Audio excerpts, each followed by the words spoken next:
Bem, amigos, aqui na sala onde tem alguns móveis, o Neri vai explicar. Quer dizer que o Papa Pio XII acabou se utilizando desses móveis da cama que você vai explicar ao nosso telespectador, é isso, Neri? Sim, nós temos aqui um catre em inglês em que o Papa repousou quando ele aqui esteve em 1934. Temos também um jogo de sofá, que é o Pata de Leão, um acervo, uma biblioteca muito rica, com livros do início do século passado, e temos algumas pecinhas pequenas que remontam a 1906 e todo o início da indústria vidreira, né? Neri, essa cama a gente consegue ver lá no Museu do Ipiranga, né? Quer dizer, Dom Pedro I, Dom Pedro II já se utilizava. Eram camas altas, né? Quer dizer, e aí você vê, hoje seria como se fosse um sofá alto. Mas eram as camas da época, né? E tinha também aquela, onde usavam para as necessidades, também tinha aquela coletora, né? Não se existia o banheiro diretamente. Então, debaixo da cama tinha também aquele nosso conhecido pinico, não é isso? Exatamente. E ele é construído em ferro agate, que era um material que deixava o ferro como se ele fosse uma louça, né? E naquela época todas as casas tinham a sua latrina nos fundos da casa, porque ainda como não existia as redes de esgotos que nós temos hoje, então não era pertinente ter dentro de casa um banheiro. E, portanto, durante a madrugada, para poder aliviar as pressões, as pessoas utilizavam realmente o pinico. E também se deixava um jarro com água também para as pessoas poderem se lavar o rosto, enfim, fazer uma pequena higiene também no quarto. Bem, começando a mostrar um pouquinho a história do telefone, né? Hoje as pessoas tem pessoas comentando, não sei como é que eu vivia sem um aparelho celular. E o Neri, né, o primeiro objeto que nós mostramos foi a cabina telefônica, e agora nós estamos mostrando um pouquinho da história. Esse telefone de pé, diferente, né, Neri? Todo em dourado, né? Todo em corouro, né? Esse telefone ele pertenceu a um cônsul do Equador, e ele colocou isso num leilão e eu acabei adquirindo para poder aumentar o nosso acervo aqui. E temos aquele famoso tijolão, o primeiro celular, e dentro dessa sequência de telefones a gente procura ter um exemplar de cada dos que estão sendo já descartados atualmente, porque a evolução é muito grande. E hoje eu às vezes fico me imaginando como é que eu viveria sem um telefone celular e sem a internet. Interessante também, né, Neri? Além desse telefone de pé, a cabine, né? Quer dizer, ele tem aqui 2 exemplares de orelhão, um com disco e outro com teclas, né? Quer dizer, a evolução hoje já não existe mais esse aparelho azulzinho, vermelhinho, quer dizer, era ficha telefônica, hoje é cartão. A evolução foi muito rápida, né, Neri? E você vê que agora já tudo isso daí que há um passado recente a gente utilizava e hoje já está virando peça de museu. Vou aproveitar nessa sala, Neri, uma situação que interessa ao nosso produtor, né? O Marcos Pérez vai ficar contente de ver, o Alexandre também já...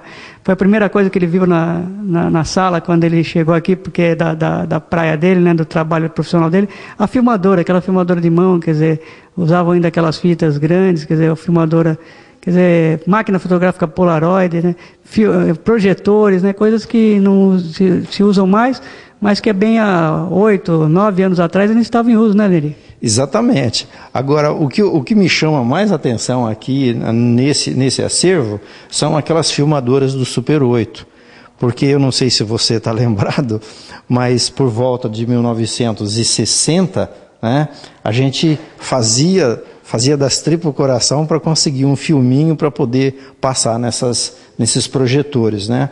E naquela época também, nos anos 60, na década de 70, que nós estávamos durante o regime militar, nós éramos proibidos de passar qualquer filme que tivesse uma conotação sexual. E a censura era muito acirrada nessa época, e qualquer pessoa que incentasse a passar um filme desse corria o risco de ter o material apreendido. E os anos foram se passando dentro do regime militar, nós chegamos aos anos 80, quando assume João Batista Figueiredo, tendo como ministro o Abiakel, né? E aí a censura já fica mais relaxada e a Embrafilmes começam a filmar as pornochanchadas com verba da Embratur. Verdade. E o que eu acho interessante, ali marca relíquias eletrônicas a partir de 70, mas eu lembro que em 80 eu ainda usava gravador, até um pouco tempo atrás, o meu amigo Márcio Harrison usava fita para gravar no Rádio Polícia, quer dizer, são coisas que a gente fala da década de 60, mas que as pessoas usaram até 90, 95, quer dizer, os projetores, a própria Globo, né, pegou acervo de algumas produtoras, a antiga Vera Cruz, quer dizer, hoje que eles estão digitalizando, quer dizer, sem essas fitas nós não teríamos um pouco da história do Brasil e do mundo, né?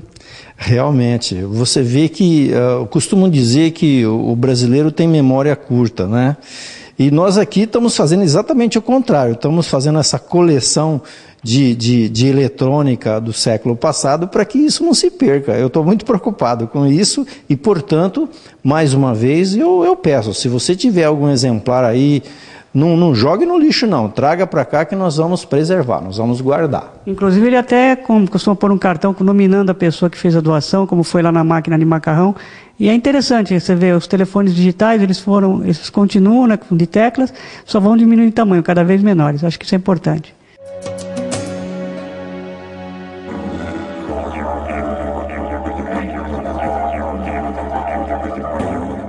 Na sequência, a nossa visita ao Museu Chácara do Mosteiro, nós temos uma sala com algumas máquinas fotográficas antigas, que eu acho que é interessante você visitar, gravadores da época, inclusive o Neri estava mostrando que ele ganhou essa semana, né, uma vitrola, que até eu ainda tenho aqueles discos da minha mãe, do Ray Conniff, né, Paul Moriarty, Billy Vogue, quer dizer, tem pessoas que ainda usam isso, quer dizer, você tem que ter ainda a vitrola para poder tocar isso daí, não é tudo que as pessoas querem digitalizado, né?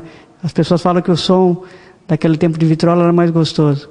Tem os saudosistas e acho que isso é importante, manter um pouco da história. E também tem um pouco da questão de prataria, algumas coisas de pequenos objetos, né? Só para um de cada época, só para mostrar, quer dizer, nada de grande valor, mas que tem um valor histórico muito grande aqui para o Neri pela doação, pelo trabalho que ele faz no acervo. E também as armas que ele tem aqui, algumas espadas, né, cantil. Acho que isso é importante. Essa sala aqui é um pouquinho de cada história do seu tempo, né? Até os objetos de jogador de futebol, aquelas miniaturas que as crianças tanto gostam, né, Neri?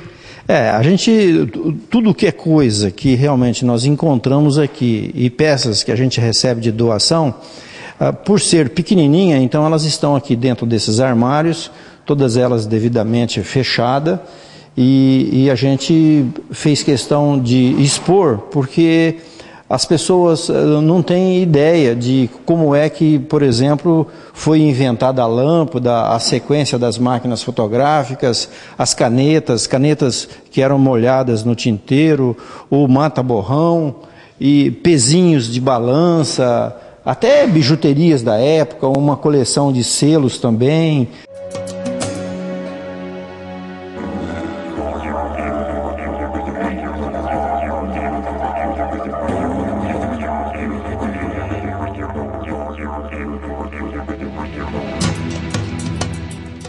Bem, amigos, com essa imagem ao fundo em homenagem a Benedito Calixto, né, que na época foi um idealizador, ele começou a descobrir que a máquina fotográfica poderia ser o objeto de trabalho dele para as futuras pinturas, que hoje você pode ver na Pinacoteca lá em Santos. São Vicente tem outros museus, como o de Martim Afonso, que às vezes você não conhece e que pode visitar.